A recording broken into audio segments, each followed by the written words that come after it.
I wasn't in a good place that winter, and that's putting it mild. I was 48 years old, good with a torque wrench, bad with silence, and living alone in my father's mountain house for the first full cold season since we buried him on a windy Tuesday in March. The house sat on Black Ridge where the county road gave up and turned to rutted gravel, then mud, then plain old intention. Half the outbuildings leaned. One section of fence had fallen into itself and stayed there long enough to grow moss. The porch steps listed to one side like tired knees. I fixed what kept livestock safe and kept my truck from freezing solid. The rest I let go, same way I'd let go of plenty I should have held. Most mornings I woke at 5 because that's what 40 years of work clocks does to a man. I'd lie there for a minute in my father's old room, looking at knots in tongue and groove pine, and try not to hear his voice in the walls. He wasn't a bad man, but he wasn't easy. He could rebuild a transmission blindfolded and still find a way to make praise sound like a warning. I learned early that good enough in our house meant don't get comfortable. We spent most of my adult life talking about weather, equipment, and hay prices because none of that could bleed. Then he got sick too quick, and the things we might have said stayed unsaid because there was always one more appointment, one more bad day, one more reason to wait till tomorrow. Tomorrow ran out. I worked weekdays down in Alder Creek at Klein Diesel and Ag, 32 miles each way if you didn't count detours around washouts. Fleet trucks, logging rigs, farm equipment, whatever rolled or coughed smoke, my hands understood that world. Numbers lined up. Tolerances had meaning. If a part failed, you found the fracture, replaced the piece, and tested pressure till it held. Folks brought me engines because I didn't guess. I measured. I trusted manual specs more than memory and weather service alerts more than old tales told over bait shop coffee. Men at the counter liked to talk about lights in timber, shadow shapes, old things walking ridges. I'd nod, pay for my coffee, and get back to work. Steel made sense. Stories didn't. By the second week of November, the dark started arriving before I got home. My routine settled into something that looked stable from the outside and hollow from the middle. I'd park by the shed, split enough lodgepole for the stove, then go in and heat canned chili in the same dented saucepan my father used for everything from beans to axle grease water. I ate standing up more nights than not. Then I'd sit at the kitchen table, set my phone down in front of me, and play one voicemail. Same one. Caleb's voice from 3 years earlier, calm in that tight way that means a fuse already burned out. Dad, I'm not doing this with you again. You don't get to tell me what my life ought to be and call it concern. If you want to talk to me, not at me. I'm done for now. 31 seconds long. I could have deleted it. I never did. I listened like a man touching a bruise to check if it still hurt, then set the phone face down and stared at the grain in the table till the stove popped and settled. Caleb was 26 now. Last I heard, he was in Spokane doing commercial electrical work, good money, steady union jobs, the exact sort of practical life I used to claim I wanted for him. We blew up over something small wearing the mask of something big. He'd turned down a chance to buy into my buddy's shop because he wanted city contracts, and I called him short-sighted. He called me controlling. I said some hard, sharp things about loyalty and family and forgetting where he came from. He said I didn't know him. We were both right in the worst way. Pride is a strange tool.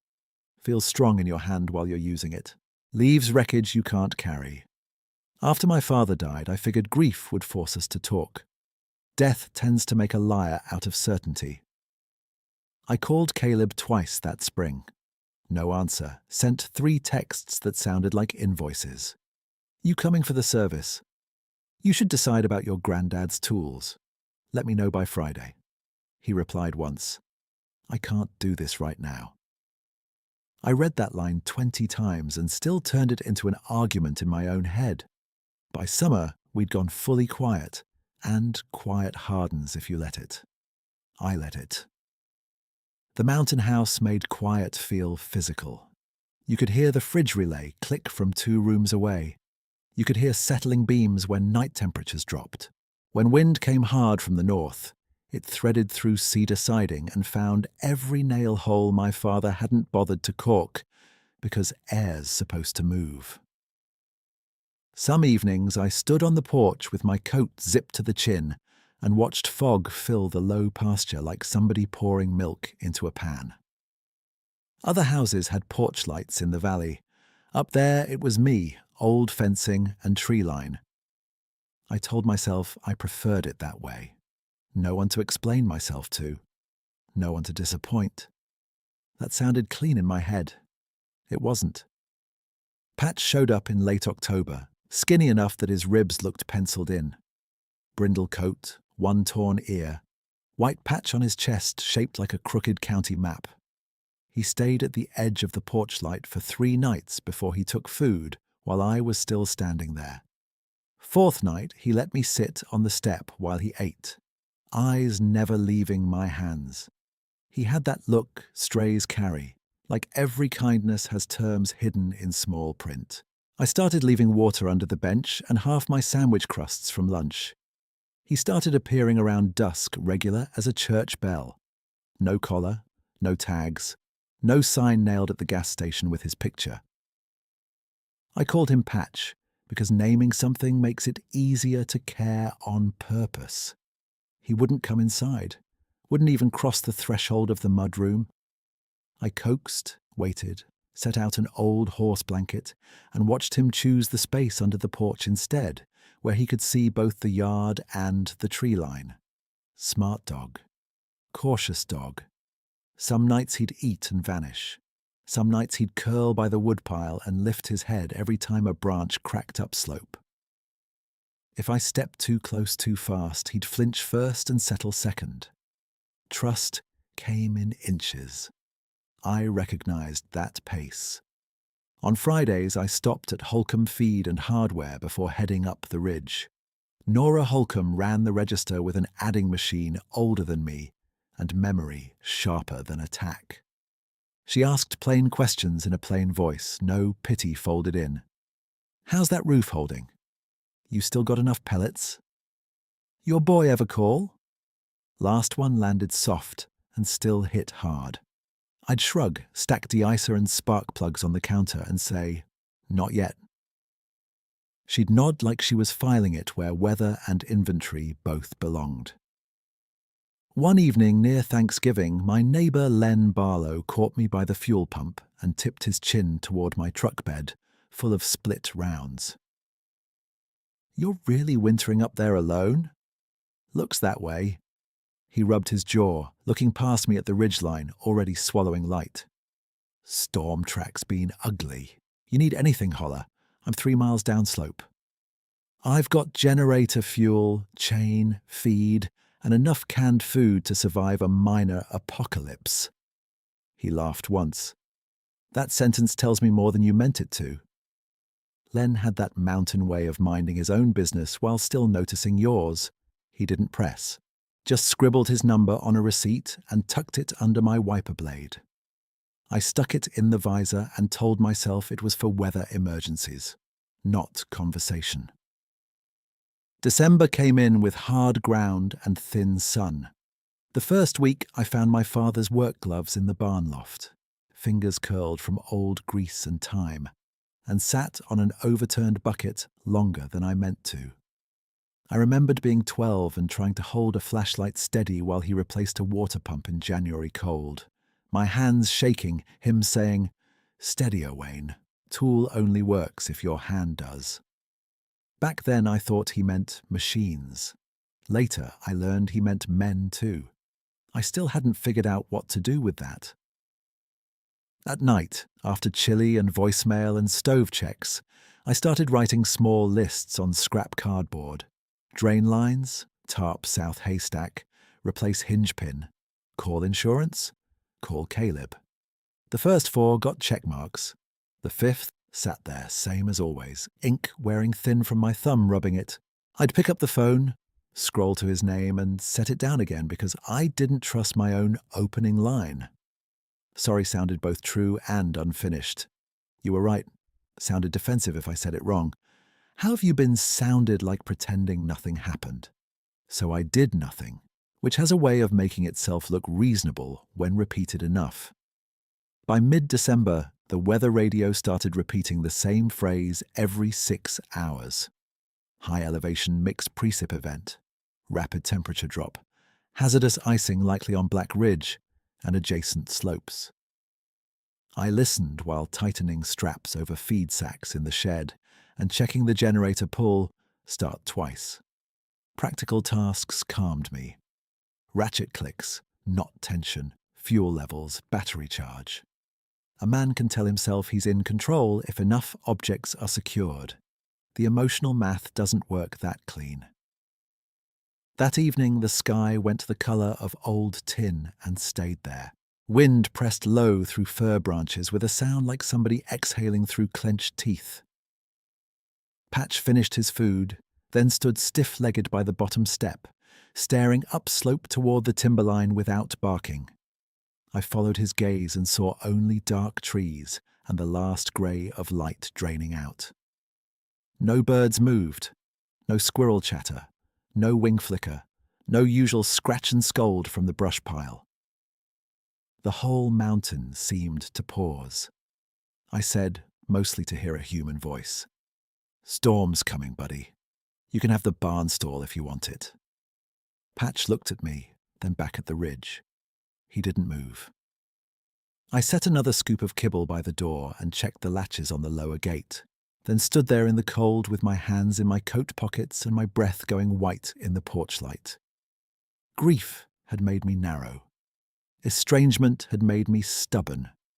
Routine had made both feel normal. Up there on that mountain, with weather bearing down and a wary dog watching trees like they were speaking, I finally admitted to myself what I'd been dodging since March. I was tired of being right alone. Patch kept staring into the trees, and I stood there long enough for my fingers to numb through my gloves. Wind ran low along the slope and then dropped out, leaving a kind of hush that made the porch light buzz sound too loud. I picked up his bowl, set it higher on the step, and tried the barn door one more time, pulling it open so the warm hay smell pushed out into the yard. "Come on, Patch," I said. "Dry spot, no speeches, all yours." He took 2 steps toward me, then veered off and posted up beside the woodpile with his chest pointed uphill, like he'd been assigned a job and wasn't leaving it. I could have forced him into the stall if I'd wanted to get bit and lose whatever trust we'd built. So I went back to practical things. I checked the diesel can by the generator, topped the lantern, coiled the extension cord where it wouldn't freeze into a knot, and dragged 2 extra tarps from the shed to cover the old hay elevator that never moved but still collected weather. Every task had weight and shape. That helped. A strap either held or it didn't. A latch either caught or it didn't. Grief didn't offer yes or no answers, so I spent most days with objects that did. By full dark, the first sleet started, soft at first, tapping the tin lean-to roof like somebody sorting nails in a coffee can. I carried wood in the armloads to avoid extra trips, boots slipping in the first skim of ice by the pump. When I came back out for the last load, Patch hadn't touched the new scoop of kibble. He was standing 10 feet from it with his head high and ears tilted forward, not growling, not pacing, just fixed on the black band of firs above the pasture. His body looked tight, but not panicked. That difference mattered. I'd seen scared dogs run blind. This looked like listening. Inside, I got the stove going hot and set chili on low, then sat at the table while steam clouded the kitchen window over the sink. Habit took over, and my thumb found Caleb's voicemail, without me deciding to. 31 seconds. Same calm anger. Same line that landed in my ribs every time. Talk to me, not at me. When it ended, the kitchen sounded smaller. I set the phone down and watched the little red weather radio light blink through another advisory. Black Ridge ice storm. Timing now overnight into morning. Wind gusts severe. Avoid travel. I laughed once, no humor in it. Good note, radio. I live here. Then I heard myself talking to appliances and had to shake my head. I actually told a countertop that I was fine, like the laminate had concerns. That was about where my social life stood. The chili tasted like salt and tomato and not much else. I ate half, packed the rest, and made coffee strong enough to stand a spoon in, because that was what my father did when weather turned. Around 9, sleet hardened into a steady rattling sheet, and the windows went milky with ice beads. The house shifted under gusts, old beams answering in little creaks and knocks like someone walking careful in the attic. I put on my coat again, grabbed the lantern, and stepped onto the porch to check Patch and the lower gate one last time before trying for sleep. He wasn't under the porch. He was by the woodpile, circling something in the snow crust with small, deliberate steps, stopping to nose it, backing up, then circling again. I held the lantern higher. At first, it looked like storm debris. Sticks dropped out of the firs. Then my eyes sorted it. 2 thumb-thick branches were crossed clean at the center, not tangled, laid flat on the packed snow beside the split rounds. On top sat a flat riverstone the size of my palm, dark and smooth, wet with sleet. We were half a mountain away from any creek that carried stones like that. I crouched, lantern low, and looked for my own boot marks around it, like maybe I'd done it absent-minded and forgotten. Nothing but Patch's prints and sleet stipple. I reached out and touched the stone, cold enough to bite skin. Real weight, real surface, no trick of light. Patch gave a short whine in his throat and moved between me and the timberline. Not aggressive, more like a nudge with his whole body. He wanted me up, not crouched. I stood because he asked. My first pass was all ordinary explanations, lined up like tools on a bench. Wind could have rolled the sticks.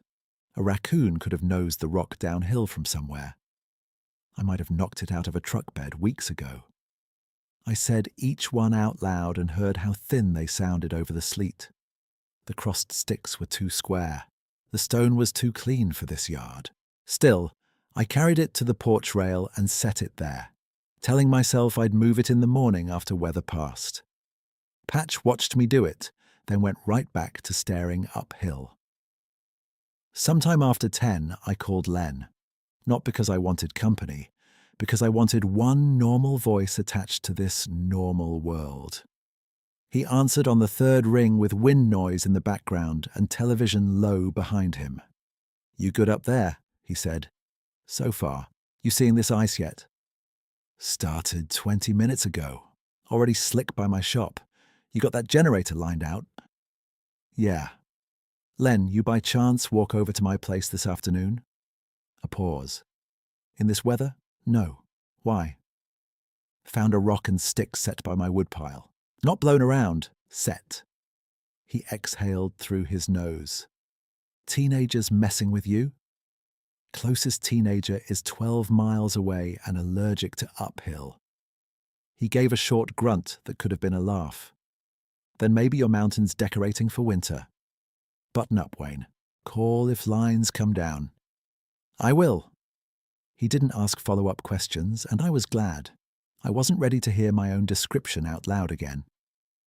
I put the phone in my pocket and stayed on the porch another 10 minutes, while sleet hissed across the yard in angled lines. Patch never looked at me once. He tracked the tree line like a guard dog at a gate no one else could see. By midnight, the storm had settled into a mean rhythm. Gust, rattle, pause, harder gust. I gave up on sleep and sat in the armchair near the stove with my boots still on and a blanket over my knees, lantern turned low on the floor in case power quit. Through the front window I could see only a warped slice of porch rail and the white blur beyond. My father used to call nights like that equipment tests for men. I used to nod and pretend I liked being measured against weather. Truth was, I hated these hours, when the house got too quiet between wind hits and my own head filled the gap. I told myself I should send Caleb a text right then, short and plain, while pride was tired. I picked up the phone, typed "Hey," stared at it, erased it, typed "You awake," erased that too. My thumb hovered over his name. I set the phone back down. Cowardice can look a lot like caution when you dress it in adult words. Around 1:30, the power blinked twice and died for good. The refrigerator clicked off. Baseboard backup stayed dead. The kind of dark that followed felt thick, as if the room had been wrapped in wool. I started the generator in blowing sleet, cursing at the recoil on the second pull and getting it on the third, then stood with one hand on the warm housing while it settled into a steady clatter. Patch materialized at the edge of lantern light and pressed against my leg for exactly 2 seconds before stepping away again to resume his post, facing uphill. He'd never touched me before unless I had food in hand. "Okay," I said to him, quieter than the engine. "I hear you. I just don't know what I'm hearing." He flicked an ear, then turned his head slightly toward the left side of the yard where the old logging spur climbed into thicker timber. Not a bark, not a growl, just a tension moving to a point, then locking in place. I followed his line of sight and caught nothing but sleet and branch movement. Even so, the hair on my arms lifted under my coat sleeves with that hard-to-name sense of being observed by something patient. By the second hour after midnight, the mountain had gone beyond quiet into absence. No owl calls, no night birds, no scratch of mice in the wall. Even the usual fir creak seemed muted under ice. Sound came in layers, then fell away, leaving the generator and wind as the only two voices. Patch refused the porch shelter, refused the barn, refused food, and stayed in that same 20-foot strip between the woodpile and the first fence post, tracking the slope with his whole body. Near 3, I gave in to concern and clipped an old lead rope to his makeshift collar, planning to bring him into the mudroom by force if I had to. He stood still while I clipped it, looked up at me with those tired amber dog eyes, then leaned backward with surprising strength and planted his paws, not fighting me wild, just refusing with absolute certainty. The rope went taut. He looked past me upslope, then back to me once, as if to say wrong direction. I let the rope slack. He didn't bolt. He stayed. I noticed then that fresh sleet had outlined small patterns around the yard, and one of them made me step closer with the lantern. Just beyond the fence post where drift met packed ground, there were 3 deep impressions in a line, already softening at the edges under ice. Not hoofprints, not boot. Wider than my hand and longer than my size 11 tread, with a rounded front and depth like whoever made them carried serious weight. They angled along the fence parallel to Patch's pacing route, then vanished where sleet had glazed over hard. I held the lantern over those marks until rain hiss swallowed the sound of my own breathing. Patch moved up beside me and sat, shoulder against my shin, calm as could be now that I wasn't trying to pull him away. I didn't feel fear exactly. I felt the old framework in my head start to strain, bolts backing out one turn at a time. The storm kept pressing. The dark yard kept offering details I couldn't file under familiar labels. And right there beside me, a stray dog that trusted almost nothing chose to sit still and keep watch with me, as if we were both waiting for someone to come through, whether neither of us could stop. Patch stayed pressed against my leg another few breaths, then rose so suddenly the rope clip clicked against his collar. He leaned forward into the wind, nose high, and pulled me 2 steps toward the old logging spur before I unclipped him on instinct. The moment the lead fell free, he moved uphill at a fast trot. Not wild, not bolting, just committed. I watched his brindle shape blur in sleet and vanish past the first stand of fir. "Patch," I called once, then louder. "Patch, get back here." No answer except wind scraping ice across the yard. I grabbed the lantern off the fence post, checked the fuel cap with my thumb, and went after him. Curiosity is a strange medicine. 10 minutes earlier, I'd been standing in my own grief like it was chest-deep water I couldn't wade out of. Now my head had narrowed to tracks, angles, and what belonged where. I knew this part of the ridge in daylight like my own shop floor. Every dip and rock shelf, but under sleet and generator hum fading behind me. It felt newly technical, like troubleshooting a machine in the dark by touch and sound alone. I told myself this couldn't be real, and still I kept moving, because there were marks in my yard that didn't fit, and a dog that trusted almost nothing had just gone straight toward them. By 3:15, my boot tops were caked in slush, and I'd reached the first bend in the spur where alder gave way to juniper and basalt outcrop. My lantern beam caught Patch's tracks clear as stamped clay. 4 toe prints, shallow but hurried, weaving around drifted branches. Beside them ran another line that made me stop hard enough to slide. The larger prints were offset to his right by maybe 3 feet, sometimes 4, and deeper by a lot. They weren't on top of his tracks. They weren't crossing into him. They were pacing him, matching his line through the worst of the wind lanes like a second set of guardrails. I crouched, held the lantern low, and measured one with my gloved hand. Longer than my hand spread. Heel to toe shape, not hoof, not paw. Edges already softening under fresh sleet, but still readable in the hollows. I looked for signs of a second dog, maybe a big shepherd or someone's loose hound. No claw marks, no pad pattern, just that broad, human-like outline and depth you only get with serious mass. I ran through ordinary causes again because that was my training and my habit. Snow slump distortion, melt and refreeze stretch, my own mind stitching patterns from bad light. I said each one under my breath while the wind threw ice at my hood. Then I saw the next detail and had to shelve all 3. Ahead, where the spur opened to a narrow cut bank, someone or something had snapped fir boughs and laid them low along the uphill side, all angled against prevailing gusts. Not random breakage, deliberate placement. 4, maybe 5 green limbs, weighted by wet snow into a rough wall knee-high to me, high enough to break the ground-level blast that knocks heat out of small bodies. Patch's tracks passed tight along the lee side of that wall. The bigger tracks paralleled outside it.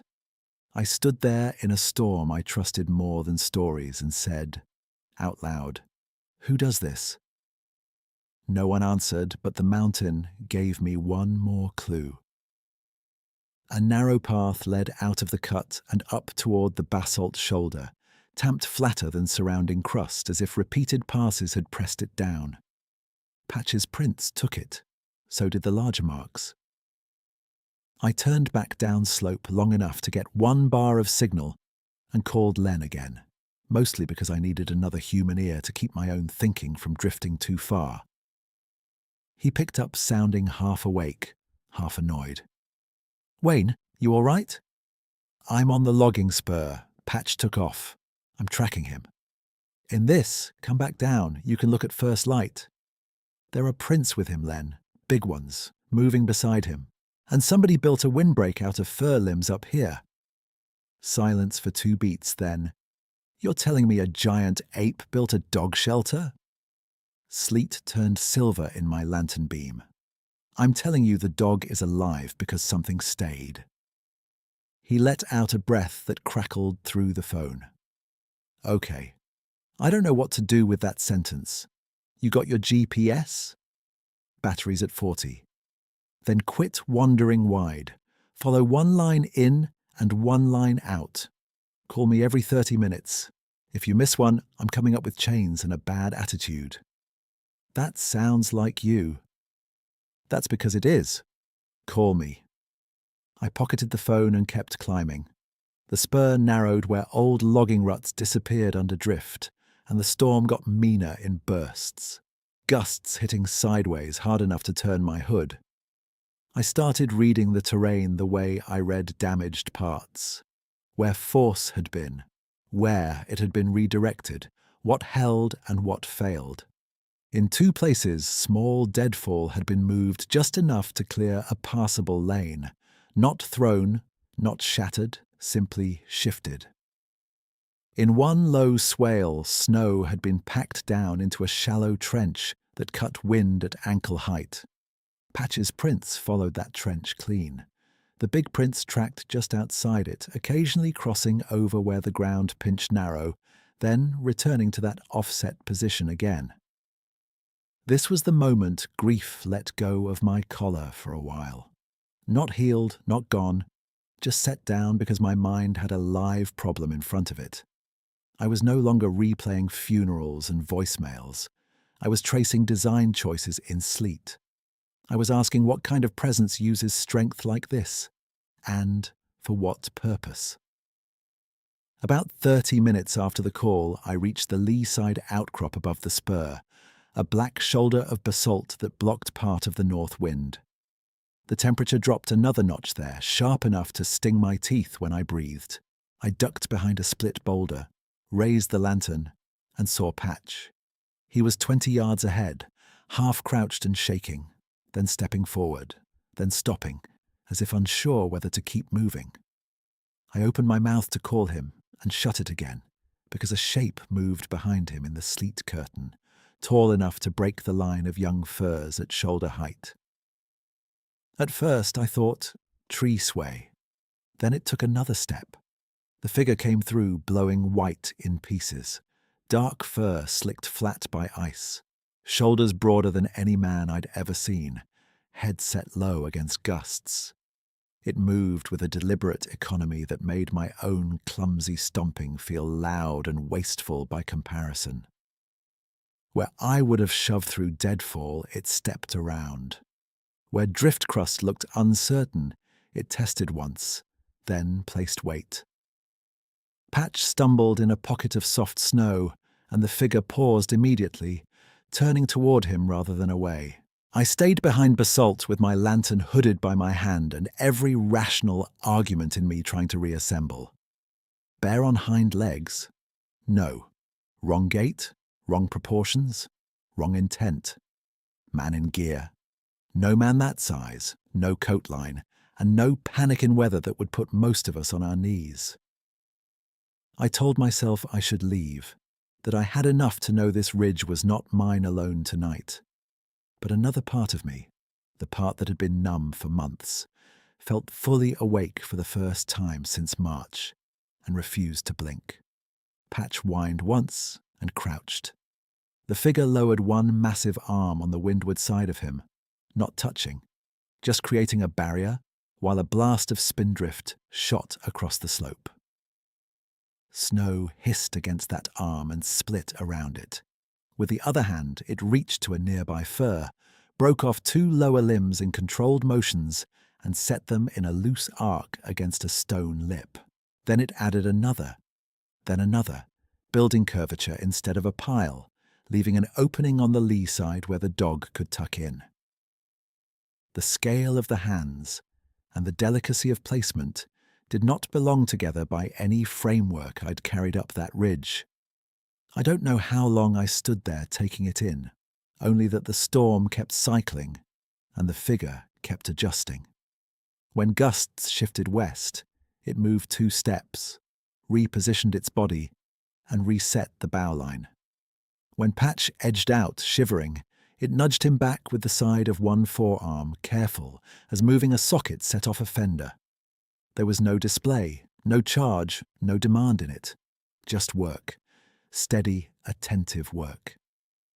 A soft sound came once, low in the chest. Not a roar, not anything theatrical, more like the exhale of someone lifting weight and setting it down.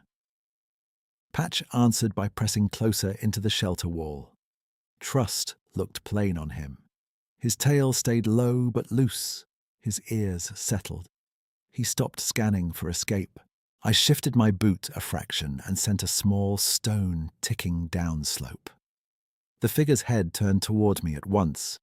Those eyes found me through sleet and distance, amber brown even in low light, and what registered there was awareness without alarm. It knew I was there. I knew it knew. The resulting tension in me wasn't fear so much as being seen all the way through, with no room left for my usual defenses. I held still. It held still.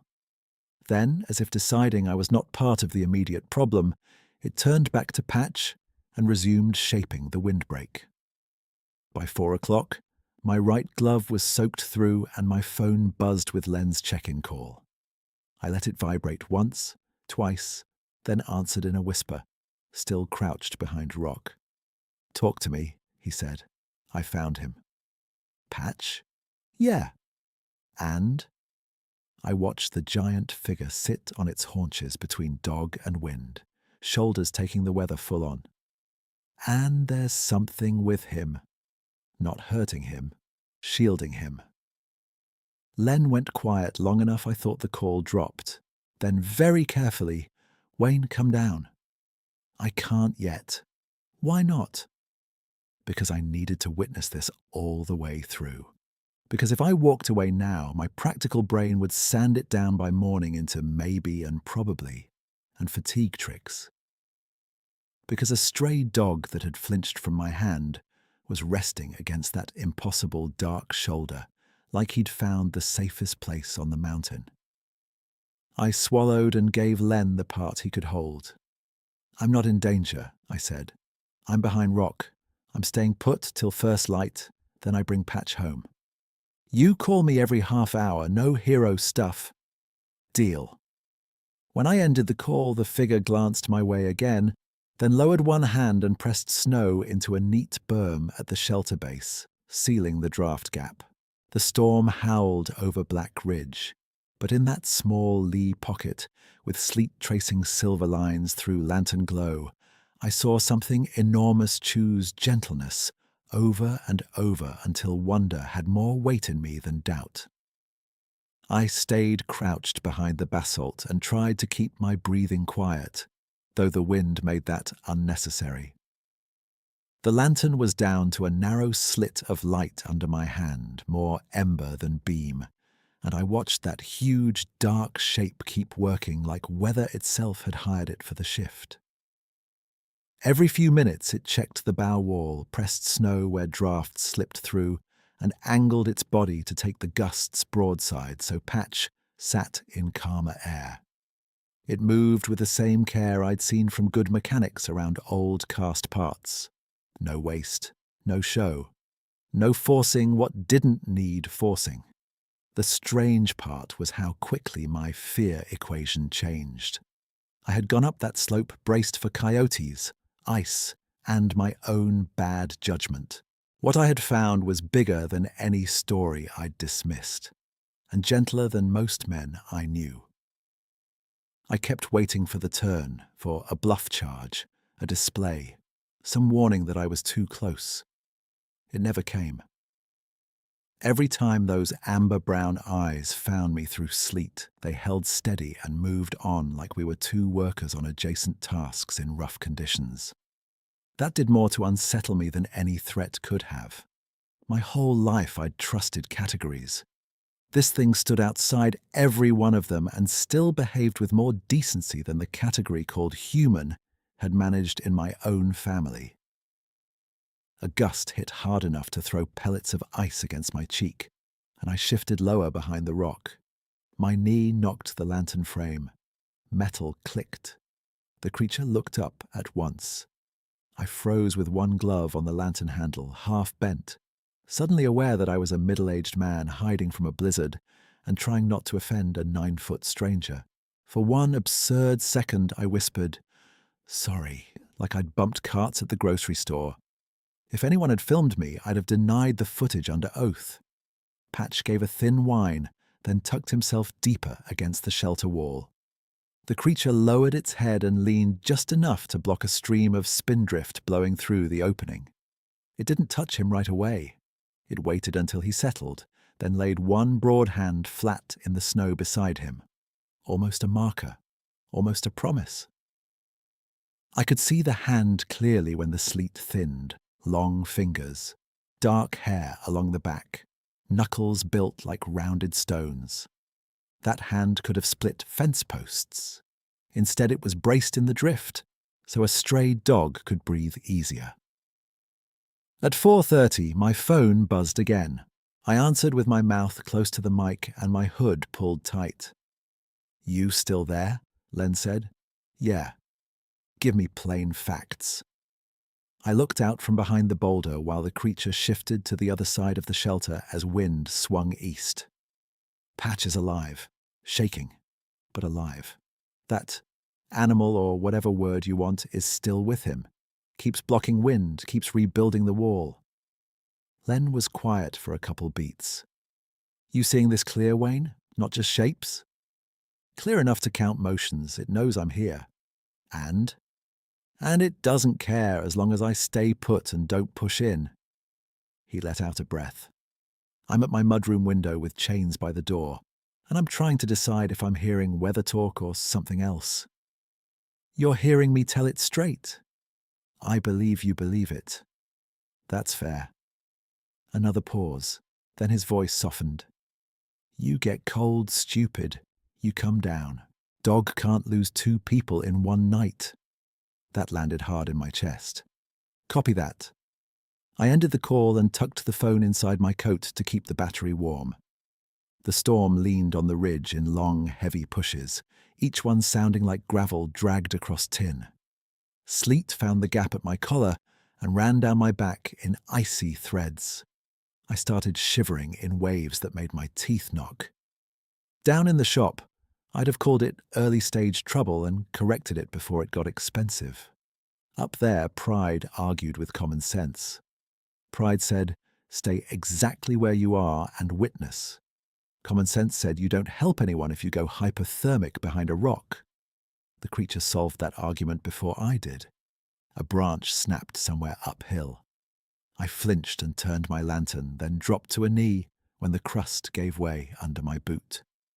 The lantern slipped from my hand and rolled 2 feet, beam swinging wide across open slope.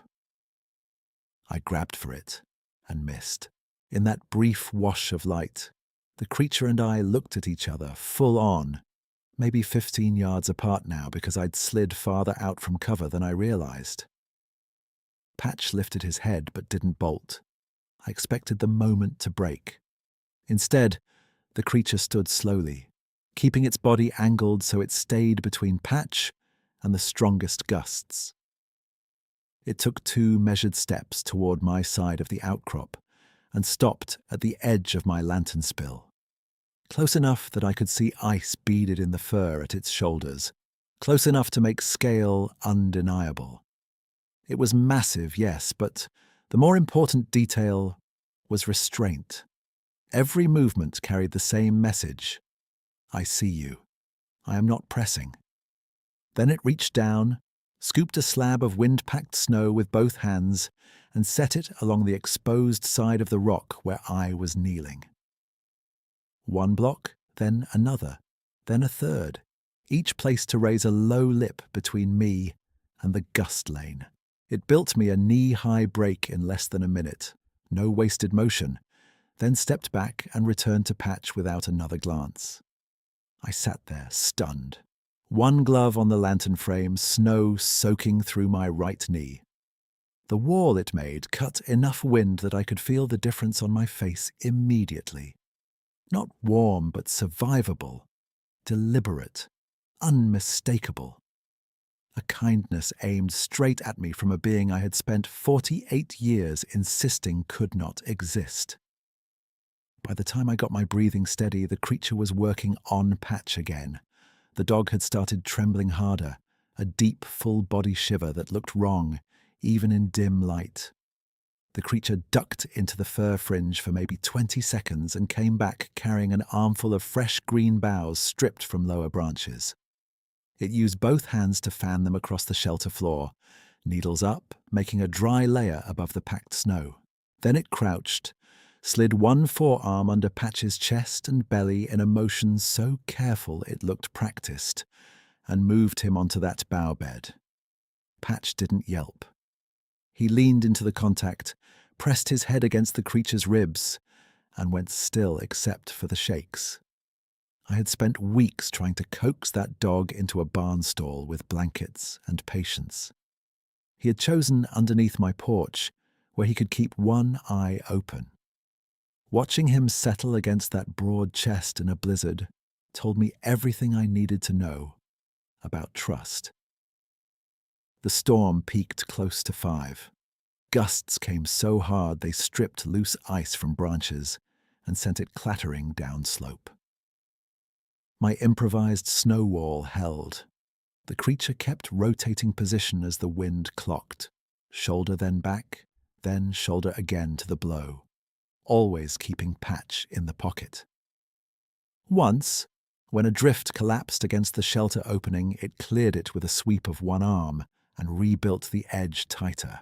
Once, when Patch tried to crawl toward me, likely smelling my coat and hearing my voice under my breath, it nudged him gently back to center and looked over at me, as if making sure I understood the instruction. I nodded before I could think better of it. "Stay there, buddy," I whispered to Patch. "He's got you." The creature heard my voice and held my gaze for a long second, then lowered itself onto one hip and drew its knees in to narrow the wind gap further. It was hard not to read intention all over that posture. Not ownership, not control, protection. 3 days earlier, I had stood at my kitchen table, unable to send my son a 2-line text because I didn't know how to say one honest thing without defending myself. Up on that slope, in sleet and dark, I was watching care stripped down to action with no speech around it. Be here, block wind, keep him warm, rebuild what collapses, repeat. Something in me cracked along a seam that had been tight for years. By 5:30, the sleet had started mixing back toward finer snow, and the sky above the ridge shifted from black to that deep iron grey that comes before dawn. I called Len on schedule before he could call me. He picked up fast. Status: still on the outcrop. I'm sheltered enough. Patches with him, breathing easier now. You sound different. I watched the creature press one hand into the berm to reinforce it, then rest that same hand near Patch's back, without touching. I don't know what to call this, Len. You don't have to name it tonight. You just have to get down in one piece. Yeah. You seeing first light yet? Starting. I'll keep coffee on. And don't come in hot on that lower switchback. It'll be glazed. Copy. When I hung up, I looked down at my own hands and saw they were no longer shaking from cold alone. Wonder has a physical weight to it. It sits behind your ribs and makes room by force. The creature rose once more and scanned downslope, then upslope, then back to me. In the growing grey, its face was clearer than it had been all night. Heavy brow, wet fur clumped with sleet, eyes steady and tired in the way anything alive looks after hard weather. No triumph in it, no plea, just presence. It took one step to the side, opening my line to Patch fully, and gave a small tilt of its head toward the dog. I took that as permission and edged forward 5 careful paces, stopping well short of the shelter. Patch, I said softly. He lifted his head, thumped his tail once against the boughs, and let it rest. Alive, alert, trusting me and trusting the one beside him at the same time. The creature watched me register that, then turned back into the wind and lowered itself again between Patch and the ridge, making its body a living wall until sunrise could finish what the night had tried to do. I stayed where I was and watched him hold that line against the wind while the sky slowly unknotted. The grey over Black Ridge lightened by thin degrees, like someone turning up a dimmer one, careful click at a time. Snow still hissed across the crust, but the hard hammer of sleet had gone soft, and the gusts were losing their edge. Patch lifted his head again, eyes finding me, then tucked his nose into the creature's side. The creature kept his body angled to the ridge, taking the weather on his back. I had spent most of my life believing strength looked like force. What I was looking at was strength as shelter. By the time a pale ribbon of sunrise showed through the torn cloud bands east of the spur, my knees were aching, my gloves were soaked through, and some old locked part of me was starting to give. I moved one step closer, then another, boots biting into crust. "Patch," I said, soft, so my voice wouldn't carry like a challenge. His tail thumped once, weak but willing. The creature turned his head toward me, eyes steady. And then he did something I still can't tell without feeling it in my throat. He shifted his weight back and opened the space between us. Not retreating, making room. He lowered one hand to Patch's shoulder, gave a small nudge in my direction, and waited. Patch stood on shaky legs, stumbled once, then made it to me and pressed against my shins so hard I nearly sat down in the drift with him. I dropped to a knee, pulled my coat open, and wrapped him inside against my chest, feeling his ribs flutter with fast breaths and then settle. I looked up and said the only thing that came out honest. "Thank you."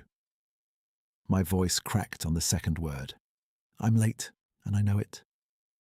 A short laugh escaped me, rough and surprised. "I just apologized to a 9-foot stranger on a mountain. If you'd told me that last month, I'd have sent you to get your head checked." The creature watched me with that same calm attention.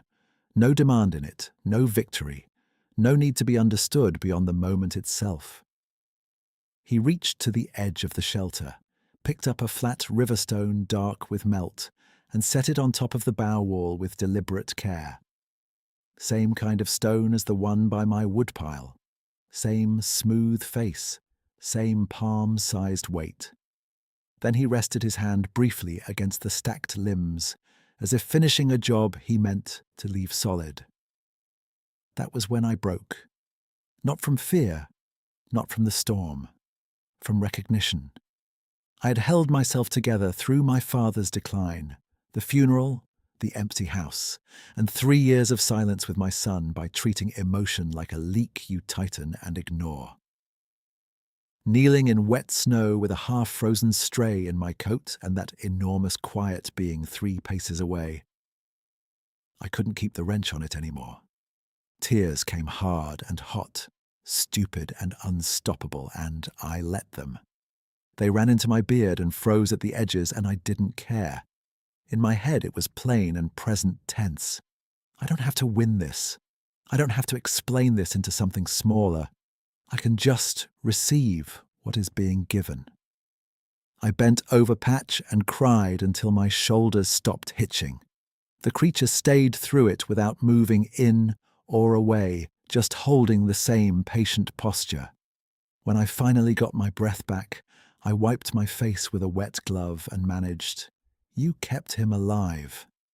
He tipped his head once, almost too slight to call a gesture, then looked past me downslope toward home. The wind had dropped to a workable hush. Light was coming fast now, pale gold on the upper firs, silver on the drift edges. He rose to full height, and even after everything I had seen all night, the scale of him against that dawn line made my thoughts go quiet. He took one step backward into the fringe of juniper, then another. No dramatic turn, no show. He paused once more where shadow met light, and those amber-brown eyes found me one last time. I stood too, Patch bundled against my chest, and held that look. "I'll take him from here," I said. "I've got him." My words fogged in front of me. He watched until I shifted Patch higher, and the dog's breathing stayed steady. Then he turned sideways through the trees, with a carefulness that kept branches from snapping. That was the last clear view. Broad shoulders dark against new snow, one hand touching a fir trunk for balance, then only motion between trunks, then nothing but tree line and morning. No crashing exit, no mystery movie vanishing act. Just a quiet departure by something that had done what it came to do and didn't need credit. For a minute I stayed planted, listening to the absence he left behind. Birds still hadn't started up. The ridge felt wide and clean, scoured by night. I walked to the shelter edge and touched the riverstone he'd placed there, then slid it into my coat pocket beside Patch's paw so I wouldn't lose it on the way down. I looked over the bow wall, the packed snow berm, the tamped lane leading in, and all the prints crossing and recrossing in patterns that now made complete sense. Guarding lines, work lines, warmth lines. Nothing in that outcrop said chase. Everything said care. I took one photo of the shelter and tracks with my phone, then another of Patch tucked in my coat, not for proof to town, just so I'd never let myself sand this morning down into a maybe. By the time I reached the lower bend in the logging spur, the sky had gone from iron to clear winter blue. The storm was finished. Ice still glazed the ruts, but the wind had quit arguing. I called Len with stiff fingers and put him on speaker so I could keep both hands around Patch. He answered on the first ring. "You moving?" "Heading down now. We're okay." A beat. "We?" "Me and Patch. He's with me." Len let out a long breath. "Good. I got coffee on and chains on the truck. You need me to meet you halfway?" "I can make the house, slow and ugly, but I can make it. And the other part?" I stepped around a blown limb and looked back once at the ridge. "The other part happened exactly like I told you." He was quiet, then said, "I don't know what box to put that in, Wayne, but I hear you. That's enough. Get warm first, then call whoever you've been not calling." I closed my eyes for 1 second as I walked. "Yeah, I know." At the porch, I got Patch inside the mudroom without a fight for the first time since he'd found me. I toweled him dry, set him by the stove on my father's old wool blanket, and watched him drink half a bowl of water, pause, then finish the rest. He ate in short, careful bites, then curled tight with his head on my boot. I kept one hand on his side until his breathing fell into deep, even pulls. Then I took the riverstone from my pocket, rinsed grit off it at the sink, and set it on the windowsill next to the first one from the crossed sticks. 2 stones, same shape family, same smooth, dark grain. I didn't need a lab report to tell me those belonged to one story. The house was warming, generator thumping steady outside when I picked up my phone and opened Caleb's contact. My thumb hovered like always, except this time I pressed call before the old argument could get dressed. It rang long enough I thought I'd lost my nerve for nothing. Then he answered, sleep thick and guarded. "Dad?" "Yeah, it's me." My voice shook, and I didn't hide it. "I know it's early. I'm not calling to argue. I'm not calling to explain myself into being right. I don't need to win this anymore, Caleb. I just want you in my life. However we can start, I'll take it." Silence, line noise, a slow exhale. That's not what I expected at 6:30 in the morning. Me neither. Another pause, softer this time. "You okay?" I looked at Patch asleep by the stove and the 2 riverstones catching morning light on the sill. "I am now, or I'm getting there." He cleared his throat. "I'm on a job in Spokane till Thursday, but I can talk tonight. Really talk, if you mean that." "I mean it." "Okay, tonight then." When the call ended, I sat at the kitchen table with both hands around a mug gone lukewarm and listened to the quiet settle into something different than loneliness.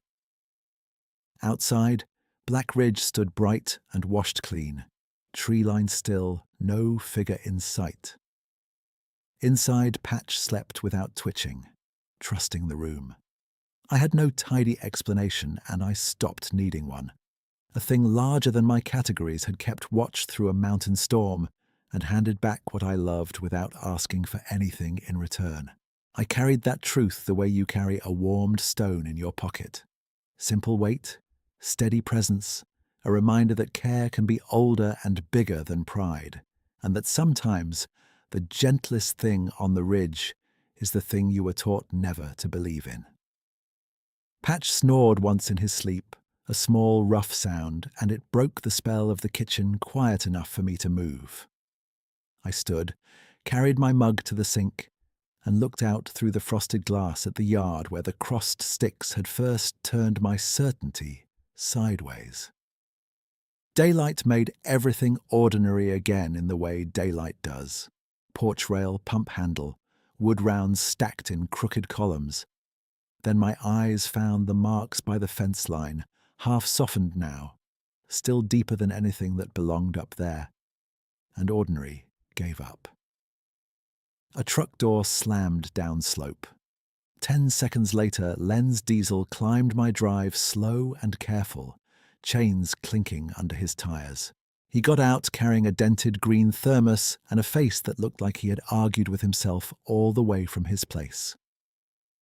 He stepped into the mudroom, stamped slush from his boots, and looked at Patch sleeping by the stove. "Well," he said, voice low, "that dog sure looks like he made it." He did. Len handed me the thermos. Coffee, strong enough to strip paint. I poured us both a cup at the counter. He stood there warming his hands, then flicked his eyes to the windowsill. 2 flat dark stones, side by side.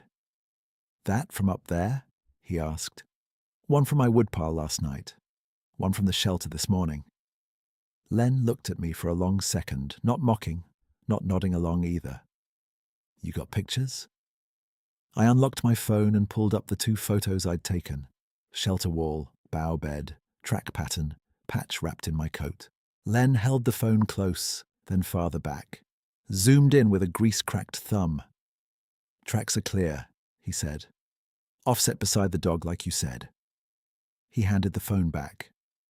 "I don't have a label for this, Wayne, but I'm done calling it weather talk." We drank coffee in front of the stove and listened to the generator thump steady outside until the power came back with a hard click around 9. Len helped me shut the generator down and rewind the cord. At the porch he paused, one hand on the jam. "You planning to call anyone official?"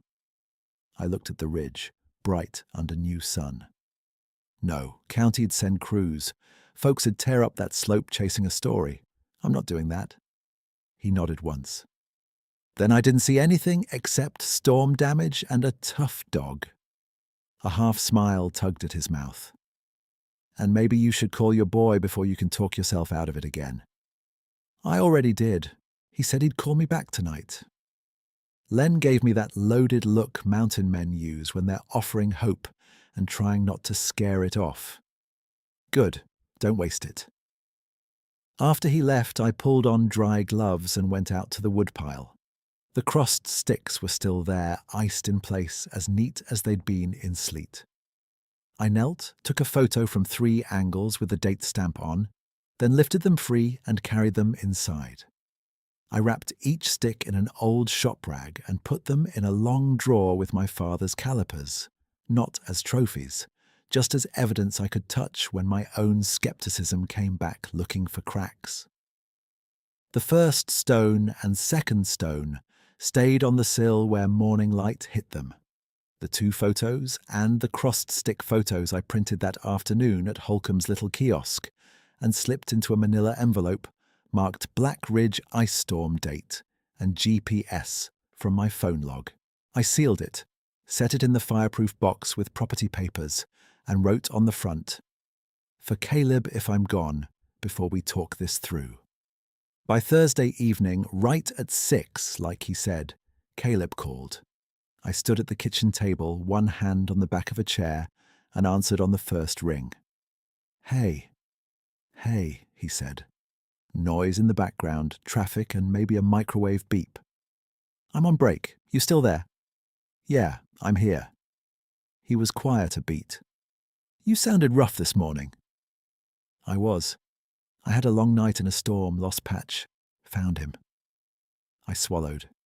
Found him with help I can't explain without sounding like I've lost my mind. A short breath from him. Try me. So I told him. Not the polished version, not a speech. I gave him sequence and details like he used to ask me for when he was a kid helping in the shop. The stillness, the stone, the prints beside the dog, the shelter, the way that huge shape kept turning with the gusts to keep Patch warm. The way it made room for me at dawn. I expected silence and polite concern. Instead, I heard him set something down and move somewhere quieter. When I finished, he said, You know I don't buy much without proof. Same. But I buy you. I can hear when you're making things up, Dad. This isn't that. He exhaled slowly. Also, you're finally talking to me, not at me. That one got me. I sat down before my knees did it for me. I should have done that years ago. Yeah, he said, gentle and plain. You should have. We talked for 40 minutes, about him, about me, about how both of us had mistaken stubbornness for principle. He told me city work was steady, but he was tired of eating dinner out of takeout boxes in apartment light. I told him the south fence was still down in one corner, and I was done pretending I wanted to fix everything alone. At the end, he said, I can drive up Saturday if that offer still stands. It stands. Saturday came with clear cold and a hard blue sky. I heard his truck before I saw it. A different engine note than mine. Younger somehow. He stepped out in work boots and a grey beanie. Older in the face than when I'd last seen him, and still my boy in the way he held his shoulders when he wasn't sure how close to stand. We closed the distance awkward, and then not awkward at all. I hugged him first. He hugged back hard. Patch trotted out of the mudroom, sniffed his hand, then leaned into his leg like he'd known him forever. Caleb scratched his ear and looked up at me. That's Patch? That's him. He picked us. We worked the south fence until noon, setting new posts in frozen ground with a rented auger and more bad language than progress for the first hour. At one point, Caleb looked down the ridge toward the timberline and said, So, where did it happen? I pointed with the post driver. Up past the old spur bend, lee outcrop below the basalt shoulder. He followed my line, then nodded. After lunch, show me. We hiked up together with Patch ranging ahead and circling back. The storm had scoured some traces and preserved others. In shaded pockets, one deep print still held enough shape to read the long forefoot and heel. The bow shelter had sagged but remained in its arc. Caleb crouched by it, gloved hand hovering over the stacked limbs without touching. That's built, he said quietly. Not blown. Yeah. He looked at me, eyes wet but steady. I'm glad you weren't alone up here that night. That sentence healed something I hadn't named. Not because he believed every detail exactly as I did, but because he met me there without trying to win. We sat on the basalt a while, shared jerky, and watched suns slide through the firs. Patch slept between us with his head on Caleb's boot. By the second Saturday of January, a new routine had settled in that felt earned instead of hollow. Caleb came up every other weekend when jobs allowed. We cooked real meals instead of heated cans, usually too much food, and argued only about proper talk patterns for old wheel lugs, which was the kind of argument that ends in laughter and a socket set, not silence. Len dropped by Sundays with gossip and chain oil, and never once asked for coordinates. At Holcomb's, I used the little kiosk for prints and picked up better dog food and an extra water jug, then headed home. One morning in early February, Caleb found the manila envelope in the fireproof box while we were digging for tax records. "What's this?" he asked, reading the label. Storm notes, photos, track measurements, all the physical pieces I could preserve without turning the ridge into a circus. He opened it, studied each printout, then slid everything back in careful order. "You want me to take copies?" "I already did. One set's on the external drive in the desk. One set in that box. If something happens to me, it's yours to decide. Share it, burn it, keep it private." He met my eyes. "I'll keep it respectful." That was the right word. Respectful of place, of what helped, of what doesn't need an audience. By March, Patch had gone from porch stray to full house dog, sleeping on my father's old blanket by the stove every night and following me to the shop in the mornings like he had a time card. The flinch left him first. Then the constant scanning. He still watched the timberline at dusk, but now it looked like recognition, not fear. On the first clear dawn of each month, I walked to the outcrop with a gallon jug and a flat river stone from the creek below Len's pasture. I'd fill a shallow basin in the rock seam where melt collected in spring and set the stone on the shelter edge where the old one had been. I never left food. Wildlife doesn't need my bad habits. Just water when freeze made it scarce, and a marker that said I remembered. Sometimes Patch came. Sometimes Caleb came. Sometimes I went alone and sat until the sun touched the top branches and birds started up again. No one else got the location. Not town talkers, not weekend trackers, not strangers who called after Len mentioned, too casually, that I'd had a wild storm night. I gave them weather facts, road advice, and nothing more. Last week, almost a year since my father's funeral, Caleb and I stood on the porch at dawn with coffee steaming in our hands and Patch leaning against both our legs. Frost silvered the pasture. The tree line held still and dark and familiar. Caleb glanced at the stones on the sill behind us, then out to the ridge. "You ever see him again?" he asked. I took a breath of cold cedar air and let it out slow. Not clear like that morning. Once or twice I found a new stone where I hadn't left one. Once I found the water basin cleared after a freeze. Could be him. Could be the mountain playing honest tricks. Caleb nodded, accepting the mystery without forcing it shut. "Either way, you're different." "Yeah," I said. "I am." The sun broke over Black Ridge and laid a warm stripe across the porch boards. Somewhere upslope, a jay called and another answered. Patch lifted his head toward the timberline, calm as anything, then settled back down. I stood there with my son beside me, the dog safe, the house awake, and the silent trees holding their peace. And for the first time in years, quiet felt like company.